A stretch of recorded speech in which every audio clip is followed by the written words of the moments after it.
Good morning. It is Friday, January 13th. Oh, Friday the 13th. I'm currently westbound on I-70 through Kansas City, Missouri. I'm actually on my last load for over-the-road work. I got notice from my boss this week that he's going to need to lay me off because he's going to have to sell the truck. Apparently he's lost quite a bit of money this year on this truck, just the way the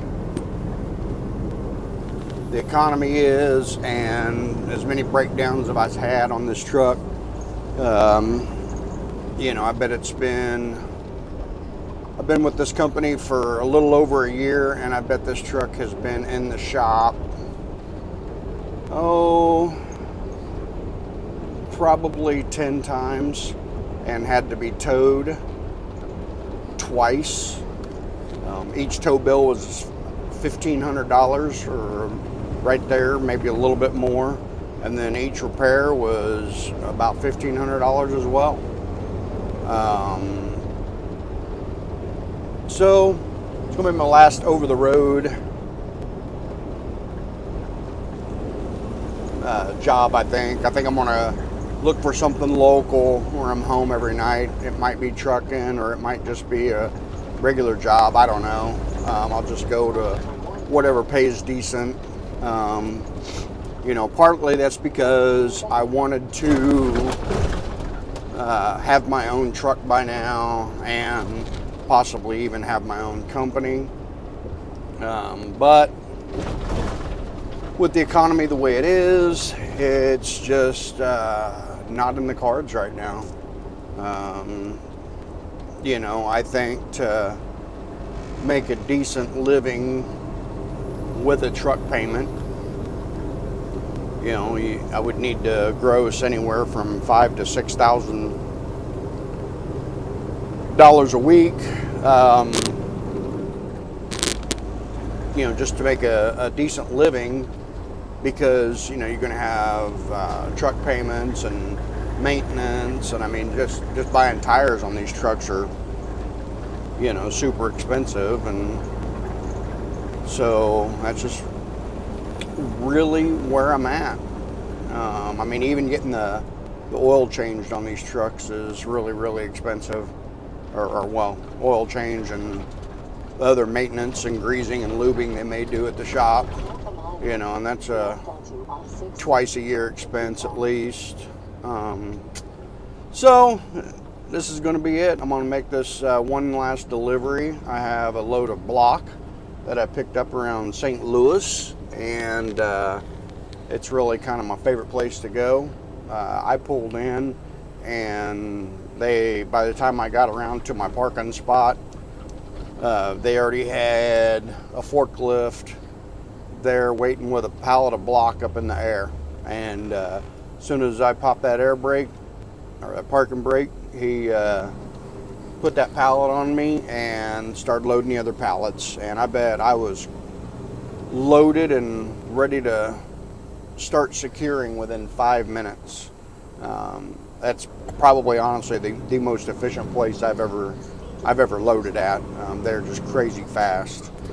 But anyway, so yeah, I got me a load of blocks, it's about 40,000 pounds, and delivering them to a Lowe's store, and that'll be my last load. I'm not mad or anything at my boss. It is what it is. He did offer to sell me the truck, but that's definitely not going to happen. The damn thing broke him, and like I said, I got to gross about $5,000 to $6,000 a week just to make a decent living and be able to put money aside for repairs and maintenance and all that. Because to be honest with you, when you're running your own truck, you really need to have a great big slush fund of probably around I'd be comfortable at $40,000 to $50,000 that I would just keep in the bank for nothing but repairs and maintenance, and that would be a fund that I could draw from if I'm down, like if I have to be in the shop for a week, or I want to take a week vacation, because I'd still be responsible for, you know, making those payments. And the payment on this truck is $3,000, right at $3,000 a month. So you're talking, you know, about $700, almost $700 a week when you factor in a 52-week year. So, and obviously, you know, you're not going to run all 52 weeks. You know, even with no breakdowns, I think, you know, you'd be lucky to run a solid 48 to 50 weeks, just with every, you know, just with life and stuff like that, because, you know, I'm going to have days where I'm going to need to take off, I can't run, or weeks where I can't run. Just like, you know, coming up next month, I actually have a jury trial for 3 days, so that's 3 days right there that I won't be able to run, and you know, won't be able to get paid. So that's why it would be good to keep a slush fund. And like I said, I would be comfortable around having $40,000 to $50,000, and then anytime I spent from that anytime I spent money from that fund, I would definitely replace it, just because you never know. You know, if you get a major repair and you don't have the money available, then that's just more downtime. So anyway, so I think, you know, for those of you that don't know, I'm a former detective that retired after being a cop for 25 years, and you know, I drive a truck now, and I like to get on here and talk about law enforcement stuff, and also things like you know, some of the cases that I've investigated. But I think today I'm just going to talk about just kind of like general cop stuff, because I watched a video the other day of this guy, and I really don't like these videos, but I watch them anyway. I mean, heck, we're always fascinated by the stuff we don't like, right? But basically, this guy appears to be one of these people that baits cops in to video, so he can video the encounter and complain about the encounter, and basically think he's right. But basically what happened in this video is he wasn't doing anything illegal that he knew, and I'll explain that here in a minute. But he was sitting in his car in the street.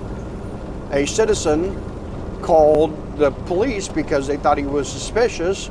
The police came and they asked for his ID, and basically the guy, you know, challenged the cop and was like, you know, I'm not giving my ID, I'm not doing anything illegal, blah, blah, blah, this, that, and the other. Explain to me what law I'm suspected of breaking, blah, blah, blah, this, that, and the other. And the cop honestly was, you know, kind of, you know, I thought he handled it pretty well. You know, I've seen a lot of those videos, you know, where basically the cop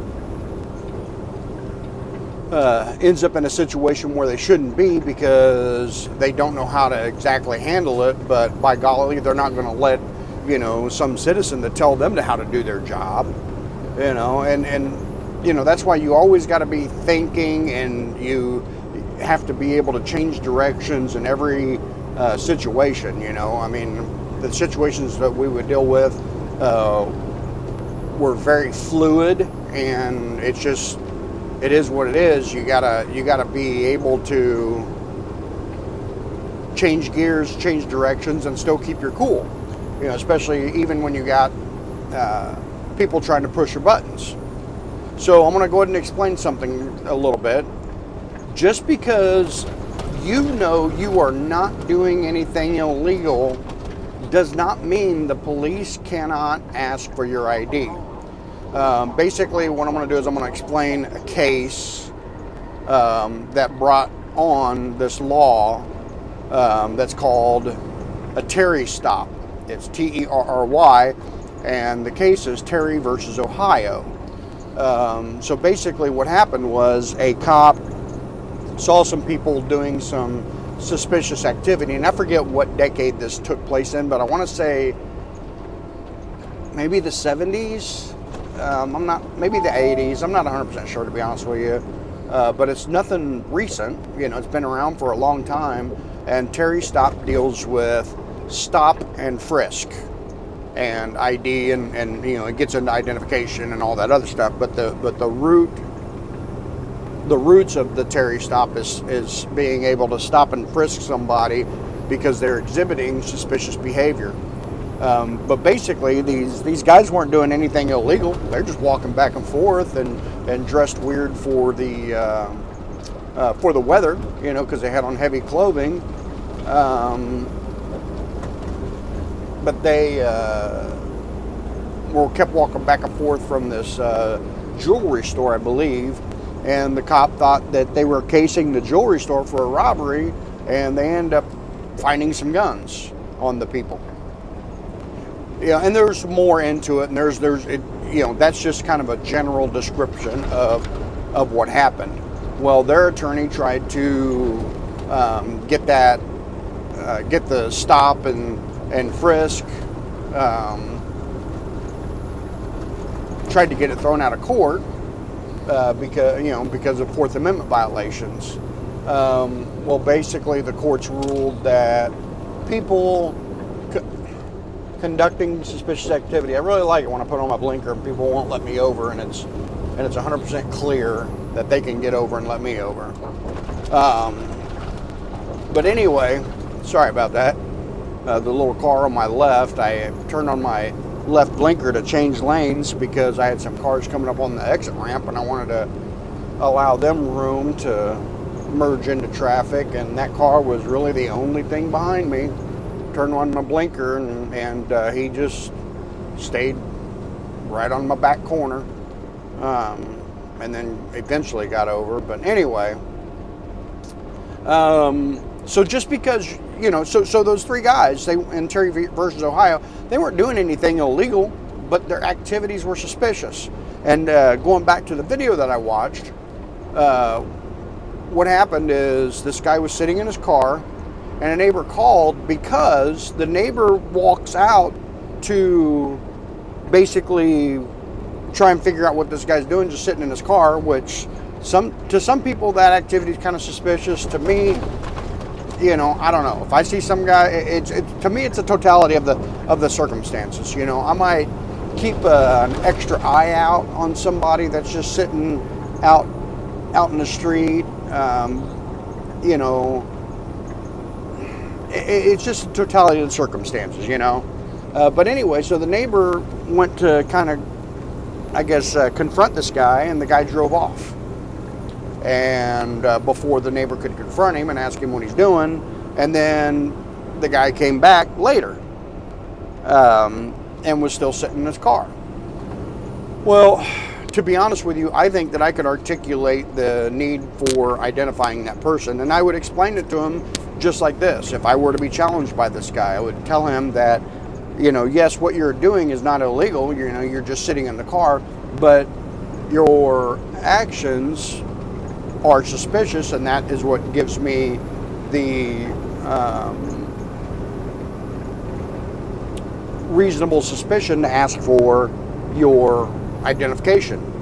Because I could tell him that, you know, through my experience, I know that a lot of people who are out committing crimes, such as armed robberies or theft or burglarizing homes or cars, I know that sometimes they will have a getaway driver that will park, you know, a block or two away, and they will be in contact with each other, and that the getaway driver can pull in and pick them up, or they can come to the getaway driver. I think that that is reasonable and articulable suspicion to demand somebody's ID.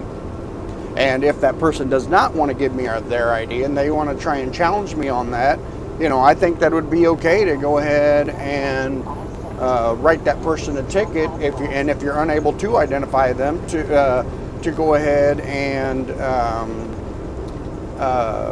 take them to jail if they continue to not identify themselves. But what happens is a lot of those people, once they are threatened with arrest, then they will say, I'm identifying myself under duress or something like that, or under the threat of being arrested.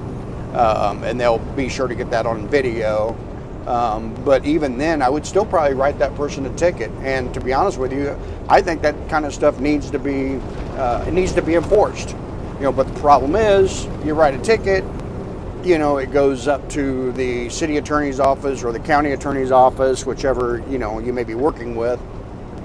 And then they're going to look at it and be like, we got all this other stuff going on. This is such a minor violation. We're just going to dismiss it. And then, the person that gets the ticket written, they think they've won, when it's simply not the case, and to me, it's not a win-lose type situation. It's a know what your capabilities are and know what your limits are. That's really what it boils down to it. And a lot of people, to be honest with you, and because I found this out in my experience, that if I can reasonably explain to somebody why I'm doing what I'm doing, most of the time, they're going to basically comply with what I'm asking, whether that's asking for their ID or anything like that.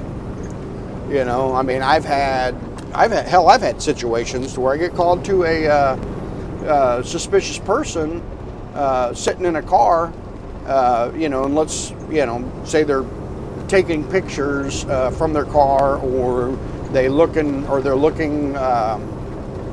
through binoculars in their car. And to be honest with you, that's the kind of stuff that can be suspicious enough to ask for somebody's identification. And I've had situations where, honestly, probably a half a dozen times in my career, I will get a call like that, and I will go approach the car, and then I get, a guy identifying himself as a private investigator, and he'll explain to me, hey, I'm a private investigator, and I'm doing surveillance on this house right here, and, he's letting me know what he's doing because he knows that may be suspicious. And sometimes people may actually call our dispatch just to let them know that this is what I'm going to be doing, because that kind of activity may be suspicious. Hell, I've been called in before doing undercover surveillance on things, in an undercover car.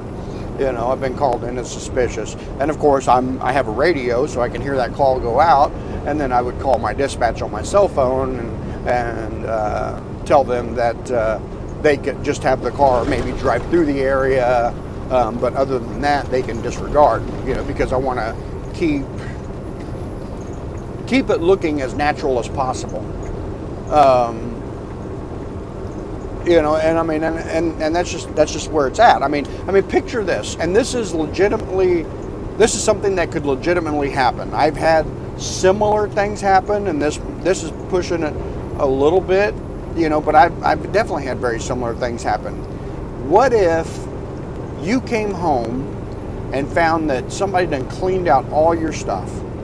Your TV's gone, your furniture's gone, and I've worked burglaries where this literally has happened, and basically what I'm taking is two situations that I know I've been in and kind of combining them together.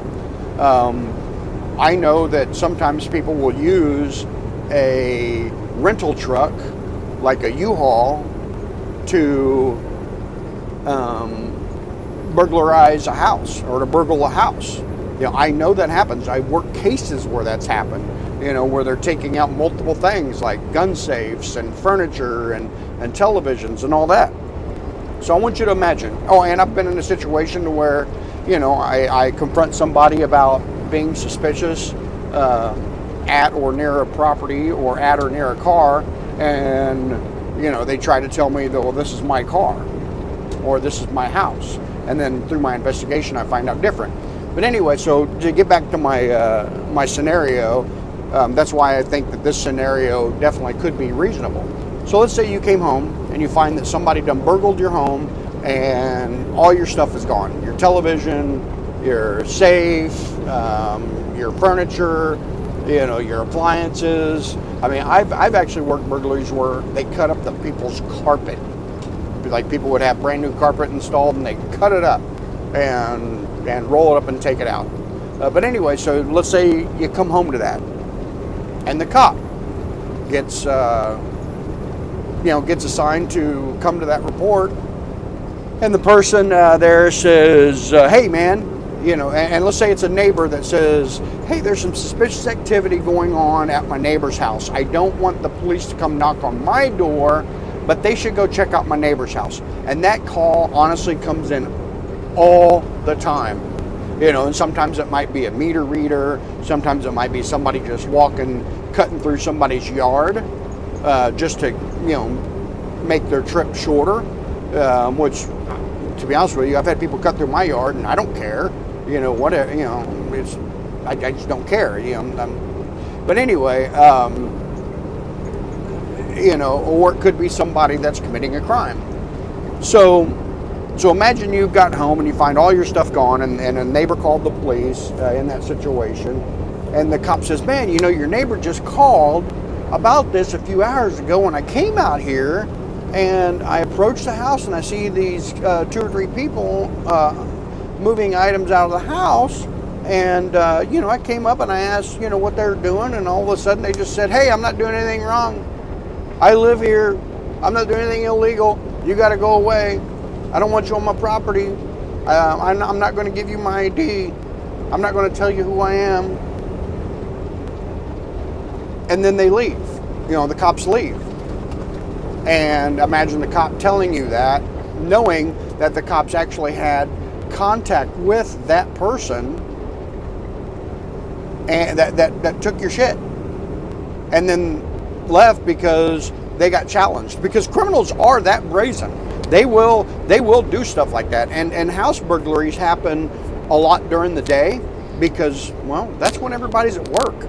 And a very common theme at one point was somebody would knock on the front door, and they would, if they didn't get an answer at the front door, they'd go around to the back door, kick it in, and or if they don't hear a dog or anything, they'll go around to the back door, kick it in, and go in and burgle your house.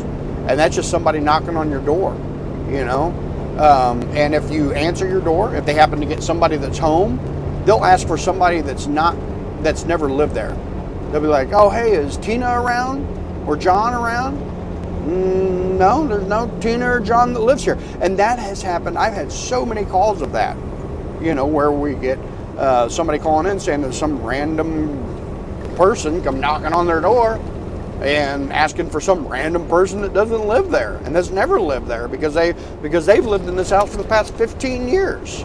And technically, those people aren't doing anything that's identifiably illegal, but their actions are suspicious. And that's what causes us to be able to ask for your ID or demand your ID if you refuse to give it. It's not that, you're not doing anything illegal, but we don't know that you're not doing anything illegal. And sometimes your actions are suspicious enough to land us in that situation to where we are well within our duties and rights to demand your ID. And like I said, in that moving truck situation or that moving truck scenario, I could totally articulate, hey, I know that sometimes that house burglaries are very popular during the day. I could articulate that there aren't any cars parked in the driveway or in the garage or whatever, and that the only vehicle is this moving van that's backed up in the driveway, and this person is refusing to give me their ID. All those things combined makes it suspicious that this person may be committing a crime, because that's all we got to be. That's all we got to be able to articulate, that either a crime has been committed, is being committed, or is about to be committed. You know, I mean, that's kind of where we're at, you know, and when people want to try and challenge the cops and say, you know, I'm not doing anything illegal, doesn't mean anything. You know, your actions, your suspicious actions, are what's making it to where we can demand your ID. And I'm going to tell you about one more scenario that I was actually involved in. That definitely goes towards somebody that would be able to not give their ID. Had a guy call in one day, and this is back when I was in patrol. Had a guy call in one day, and he says, "Hey, and you know, had this suspicious person walk down my street." I said, "Okay," and this was an area that had no sidewalks, you know, and so the person can legally walk in the street if they're doing it in a legal and safe manner, obviously. But anyway, that's all he had. You know, he's like, "Hey, I've never seen this person before, and they walked down my street." I said, "Okay, I mean, what were they doing that's suspicious?" "Well, he walked down my street." "Okay, but I mean, was he looking in people's mailboxes? Was he looking in people's cars? Was he trying to open car doors? Was he paying real attention to houses, like trying to peek into the windows as he was walking by? What was he doing that led to his suspicion?" "Well, he's just walking down my street." And then he threw in, "Well, he's a black kid and I've never seen him before." And I go, "What do you mean?" He goes, "Well, I mean, he's a black kid and I've never seen him before, and he's walking down my street." At that point, I actually kind of chewed the guy out. I told him, I said, "That is no reason for a cop to go up and stop this kid just because you've never seen him before." And basically I called him out for, you know, being a racist, and was like, "Yo, yeah, that's entirely wrong," and basically shamed him for calling, because he could not give me anything else other than, "Well, he's black and I've never seen him before." So that would be a situation to where, you know, the cop needs to be able to tell the difference and tell that reporting party, "Hey, there's nothing I can do for you."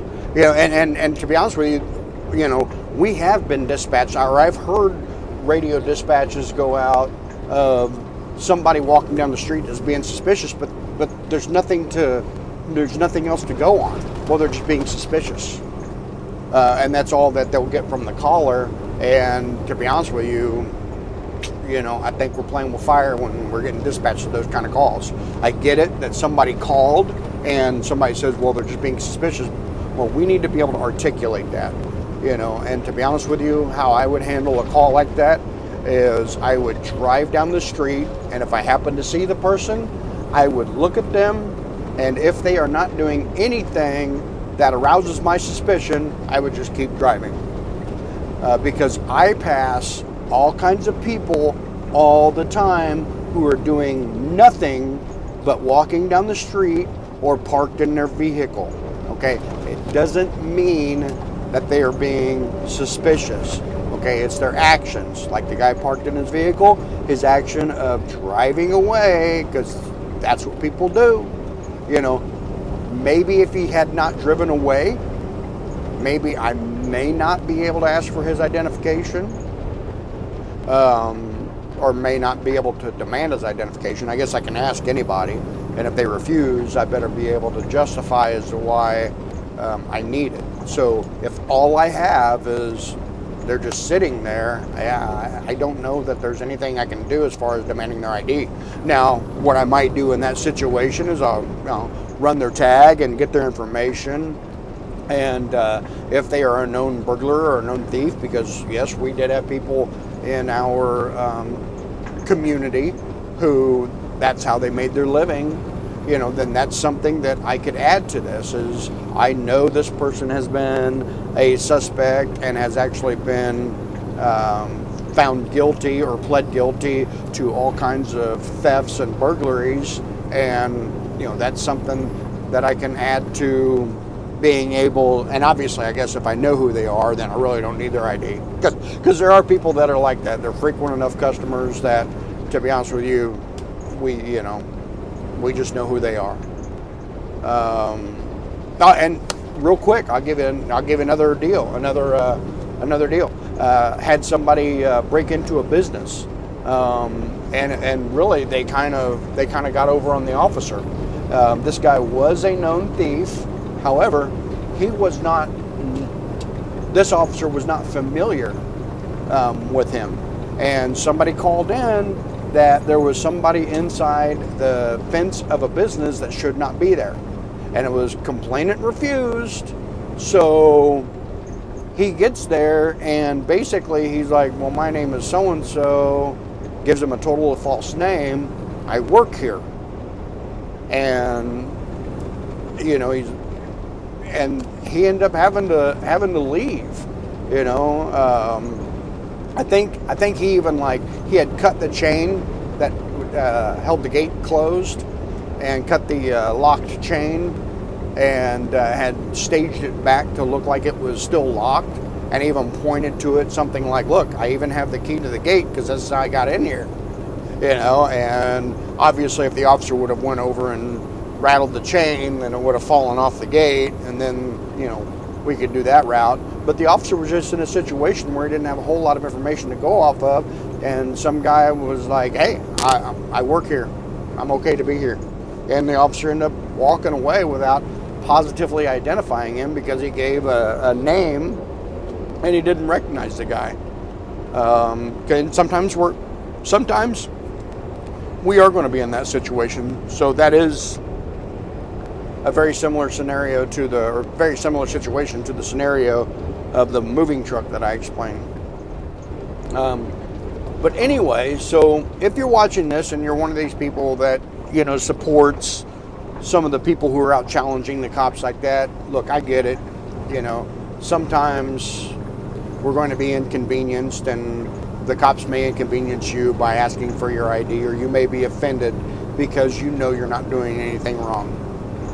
Okay, I get it.